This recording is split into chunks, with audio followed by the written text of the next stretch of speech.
everyone, it's Kat, and I'm back to you today with another decoding. This one is on the Georgia Guidestones. Most of you are familiar with the Georgia Guidestones. For those of you who aren't, this was a monument erected on rural farmland in Elbert County, Georgia, on March 22, 1980, by a man who signed his name as R.C. Christian.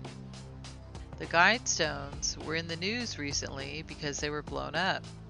The media would like us to believe that this was done by some sort of right-wing group. But is that true? It's amazing how only one pillar got blown up. You would think they would make sure to blow up the whole thing. To determine what the truth is, we need to take a closer look at all the facts. Remember that with these secret societies, they give two meanings, one for the adept, them, and one for the profane, the general public. The adept interpretation would be the esoteric meaning, and the profane interpretation would be the exoteric meaning. We will be looking at that adept's esoteric meaning here.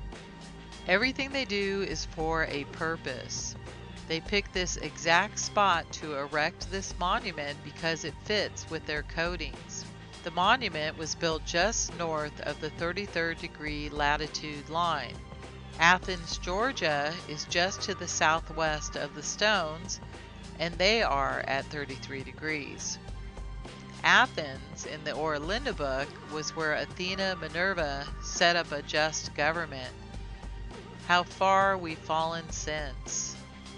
We know that 33 is one of their most important numbers. To become a full-blown Mason, you have to complete the 32 degrees, and then only by invitation can you become a 33rd degree Mason, where all the true esoteric knowledge is given. Manly P. Hall was one of the fellows that became an honorary 33rd degree Freemason. And here's a quote from him. He says, "When the Mason learns that the key is the proper application of the dynamo of living power, he has learned the mystery of his craft. The seething energies of Lucifer are in his hands." Many things coincide with the 33, such as 33 vertebrae in the spine, with the head illuminated, sitting on top where knowledge is kept.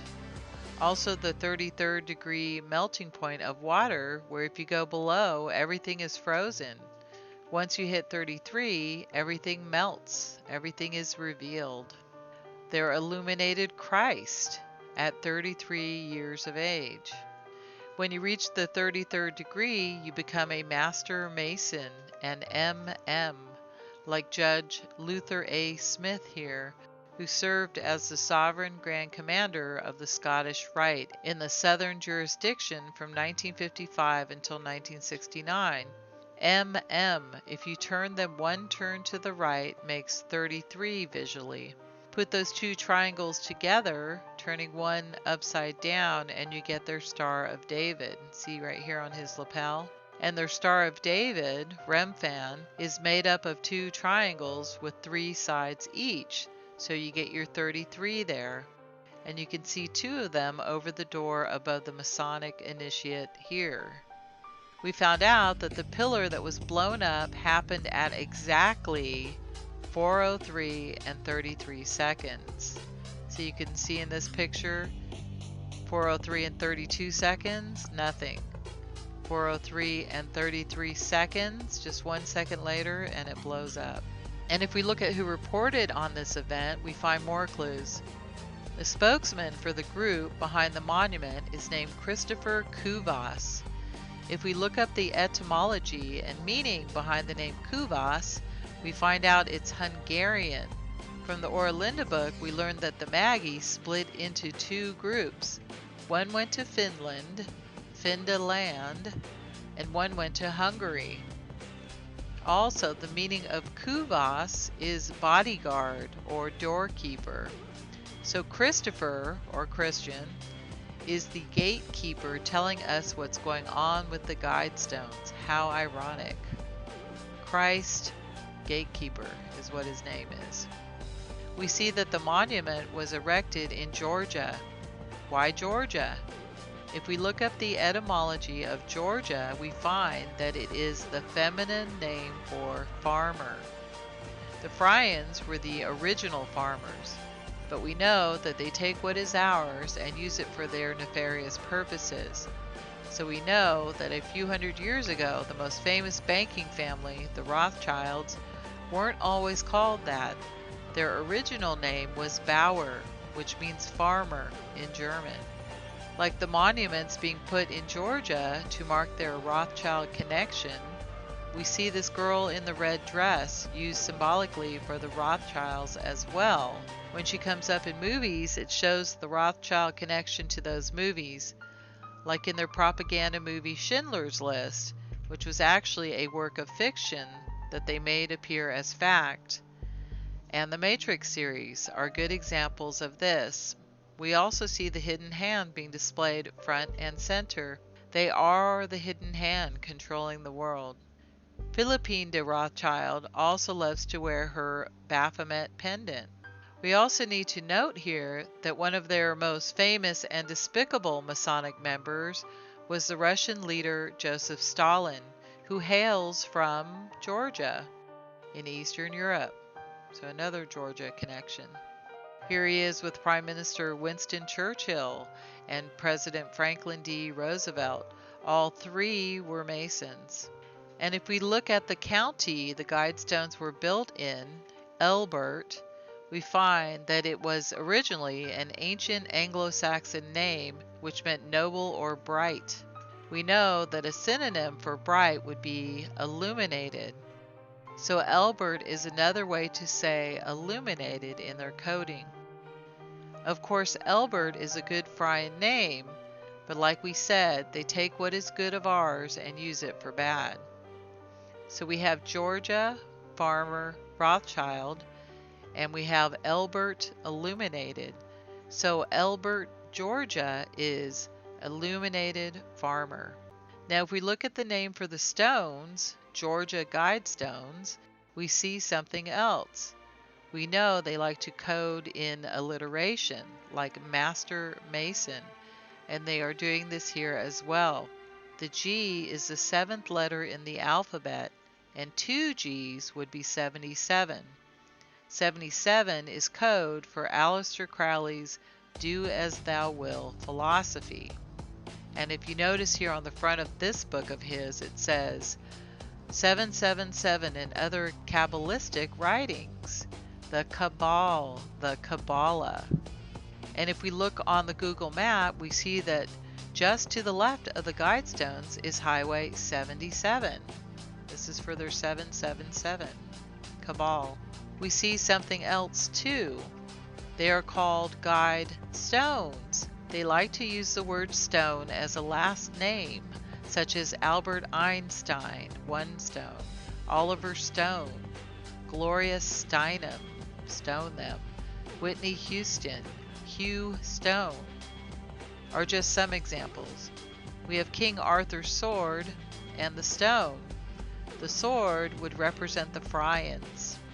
German, German, German, literally means sword man. The sword makes a cross symbol, and the stone would make a circle. When illiterate people had to sign a contract, Fryans used an X, a cross, and the Jews would use an O, circle. Now if we look at the date the monument was officially completed on March 22nd, 1980, we see some interesting clues. Of course, March 22nd can be written in the American style as 322. We know 322 is the number for Skull and Bones. Several of the more famous Skull and Bones members are George Bush Sr. and Jr., as well as Senator Jim Carrey. We remember the famous chat with Tim Russert, where he asked both Jim Carrey and George Bush if they were members of Skull and Bones, and what that meant to America. They replied that they can't say. Tim Russert died mysteriously on June 13, 2008, just a few days later. And what is George Bush Jr.'s birthday? July 6, 1946, which happens to be the exact day, July 6, 2022, that the English pillar was blown up. Remember, too, that George means farmer. Are we getting bushwhacked here? Bush Sr. is showing us that he sees with his left eye by squinting his right. He follows the sinister path.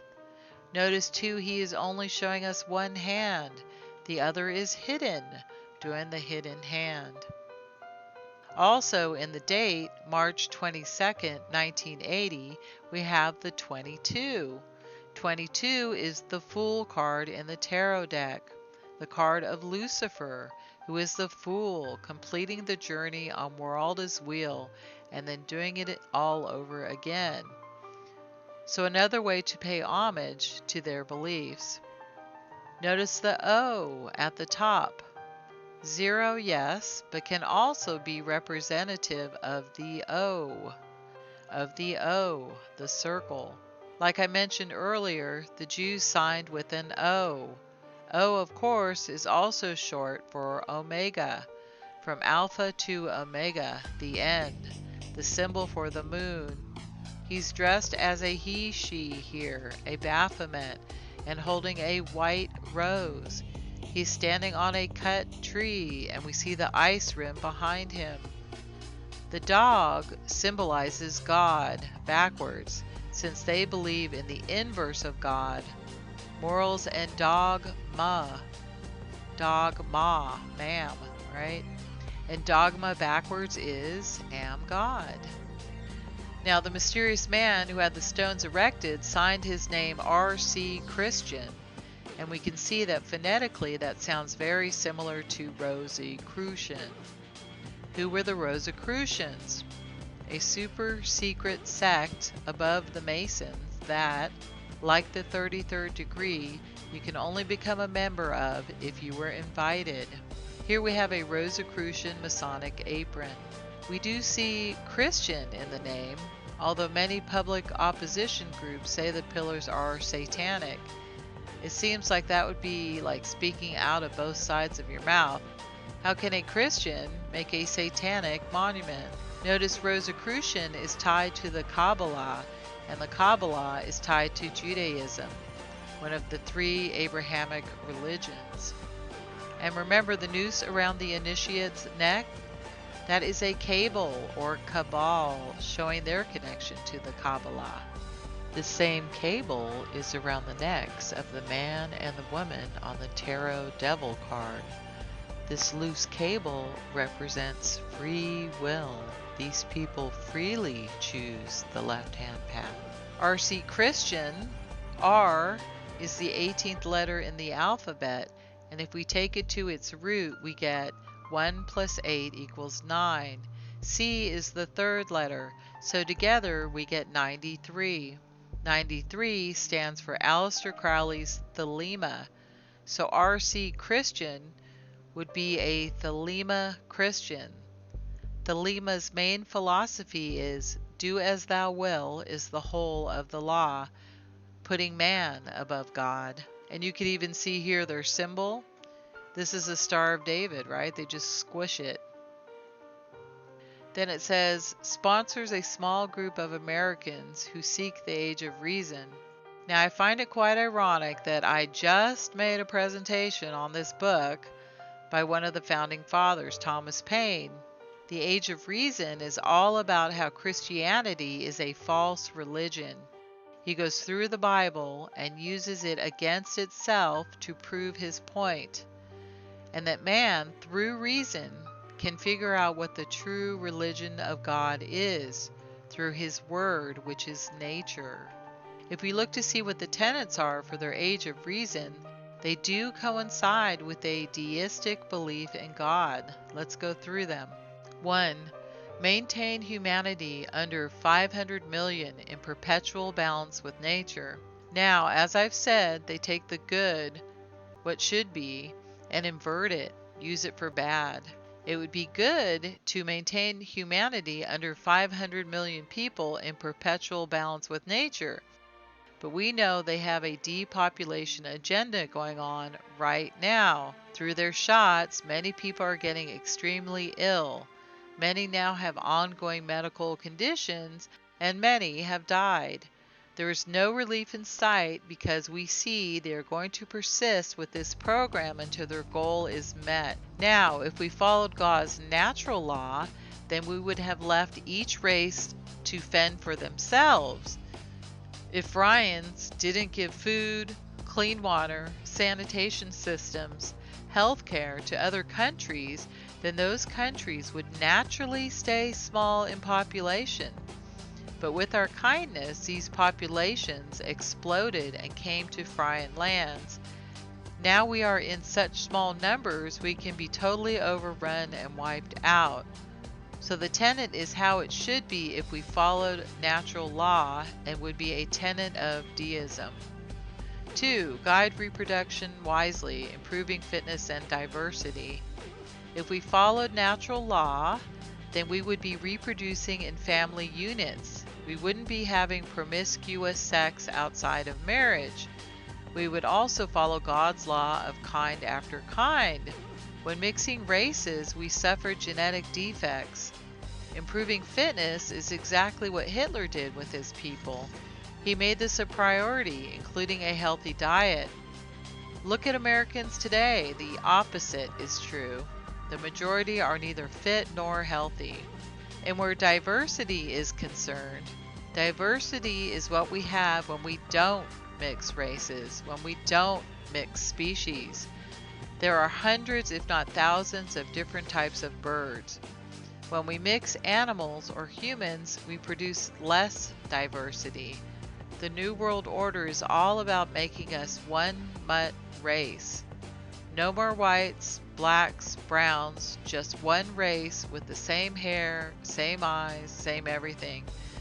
But when we don't mix race, and we work to make our races stronger by health and diet, we improve diversity. So this would be a tenet of deism as well. 3. Unite humanity with a living new language.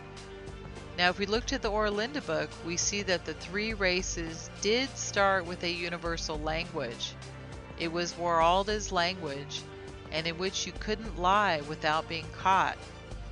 When speaking a lie, you would blush, and everyone would know you were trying to be deceptive.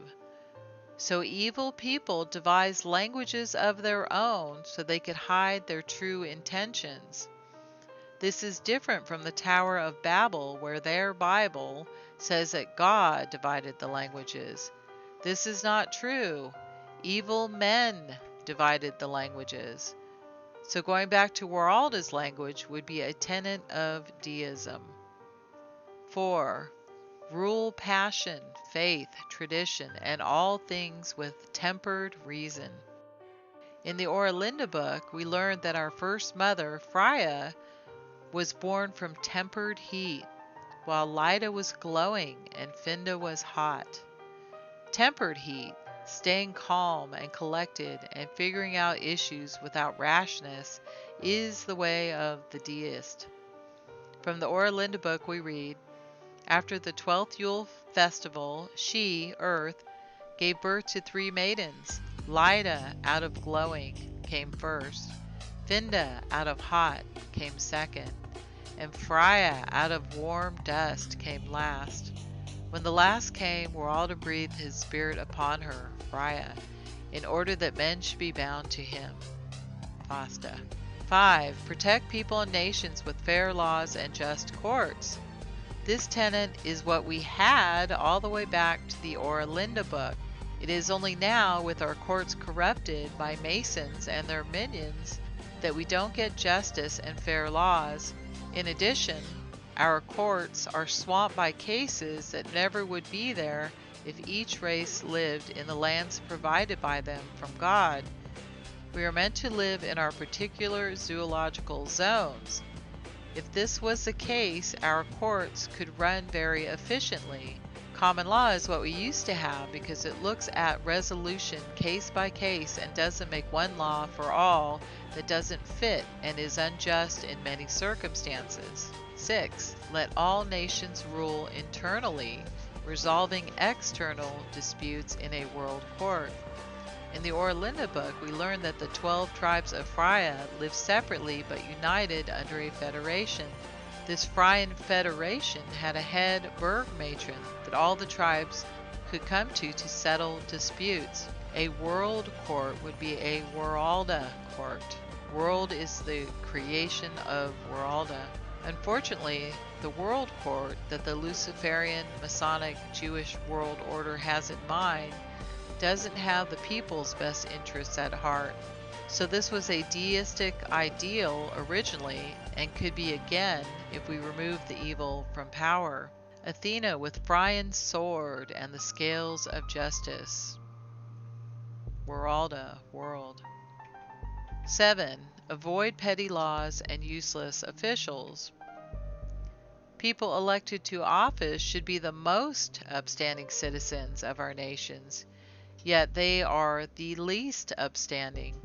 They care not for the community, but only in lining their own pocketbooks and their own self-interests. They make petty laws at the whim of the ones who can pay the highest behind the scenes to the detriment of the citizens. An example of this would be when Lyndon Johnson passed a law which allowed non-Fryans to immigrate to America, violating God's law of kind after kind. Now Fryans are the minority in their own country. And yes, the minority. Numbers are skewed to hide this fact by putting Findans such as Hispanics and Arabs down as white, Fryan. 8. Balance personal rights with social duty. Balancing personal rights with social duties is that forbidden word, fascism. So many people in the white community are still brainwashed into thinking this is a bad thing. Fascism coincides with natural law, putting the tribe first, not the individual, which would be capitalism. Hitler turned Germany around through fascism, while the rest of the world was suffering under the Great Depression. Germany thrived and its people were never happier. With fascism, the government serves the people. The folk comes first. With the folk healthy and happy, this trickles down to the individual. This is the proper order of things and is deistic. 9. Prize truth, beauty, love, seeking harmony with the infinite. We are in such an inverse world today that liars are idolized and the true and the brave are behind bars, like what happened to Rudolf Hess and what is happening to Alfred Schaeffer. True beauty is natural beauty, but instead today we have dyed hair, fake lips and eyelashes, breast implants, pumped up behinds, fake tans, and on and on. Harmony would be found in nature, yet less and less people seek nature. They purposefully make nature a scary place by planting stories of people dying if they swim in the water, drink the water, venture out on their own. This is a tenet of deism if done by natural law. 10. Be not a cancer on the earth. Leave room for nature. Leave room for nature. We are a cancer on this earth at the moment. We destroy the rainforests, pollute the air, throw garbage into the rivers and streams. If we look to see who is doing the most damage in this area, we see it is not Fryan countries though. It is Findan and Leiden countries. China is so badly polluted, you have to go outside with the mask on just to breathe the air. In Mexico, there are signs all along the highway that read, "No tire la basura," which means no throwing trash. Yet all along these signs and the highway are piles of trash as far as the eyes can see. We do need to love and respect God's creation and take care of it. It is our duty and would be a tenet of deism. So these should be our 10 commandments, but Fryans never needed God's natural laws to be written down. They always knew right from wrong. It is written on our hearts. From the Orlinda book we read, the word Eva is too sacred for common use. Therefore men have learned to say Evan. Eva means that knowledge which is implanted in the breast of every man in order that he may know what is right and wrong, and by which he is able to judge his own deeds and those of others. That is to say, if he had been well and not badly brought up. So why write them down? Because these are what we really should be doing. But they want us to believe these are satanic and anti the Bible. But if we know that the Bible is their book and used to control us, we would break this association and realize that being anti-Christ, anti-Bible, doesn't mean we are satanic. It just means we are not Christian. We are pro-God and His creation. That is a good thing. So since they are not pro-God and His creation, and they are crafting a world of their own, with them being gods with a little g, they want to blow up the pillar of God's laws. And the ones that carry God's laws in their hearts are the Fryans. So of course they blow up the English pillar. These are the people who they are trying to remove from this earth, so they can make their own laws, their own morals, and truly do as thou will. This pillar that they destroyed too was the northern pillar. Remember that the Masons worshiped the east, west, and south, but never the north. Why? Because the lands of the north are the lands of the Fryans. So they blow this pillar up in a symbolic ceremony, showing what they are attempting to do to us in our lands. Notice too the Fryan connection with Stonehenge. The Guidestones are called the American Stonehenge. Stonehenge was built by Fryans to track the solstices and their movements. We see with the American version they have it set up to do a similar thing. Astronomic features of the Georgia Guidestones. 1. Channel through stone indicates celestial pole. 2. Horizontal slot indicates annual travel of the sun. 3. Sunbeam through capstone marks noontime throughout the year. So then they blow it up. They could have rebuilt the one pillar, but no, that wasn't their plan. Their plan was to take it down altogether. After demolishing the Fryan pillar, what is next? Erecting one pillar in its place in LGBTQ brown and black colors? I wouldn't be surprised. Like they blew up the Twin Towers and made the One World Trade Center, right? And next, they will blow up the Statue of Liberty, which shows a Fryenberg matron holding the perpetual flame.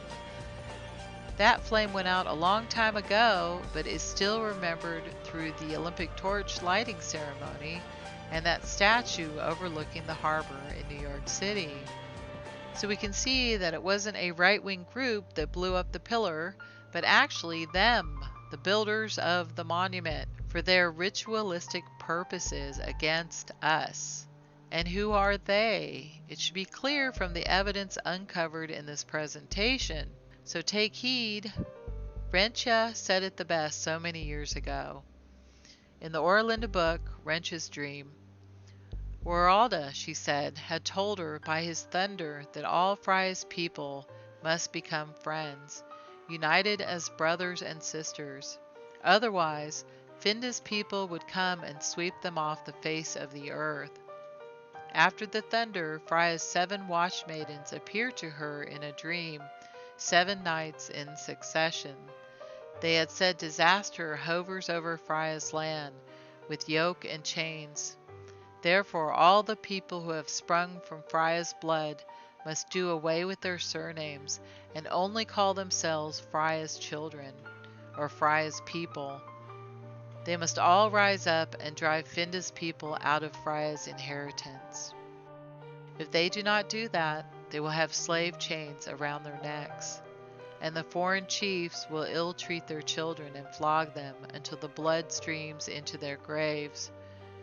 Then shall the spirits of their forefathers appear to them, and reproach their cowardice and thoughtlessness. Take care. Moral to bless, Cat the Fryan.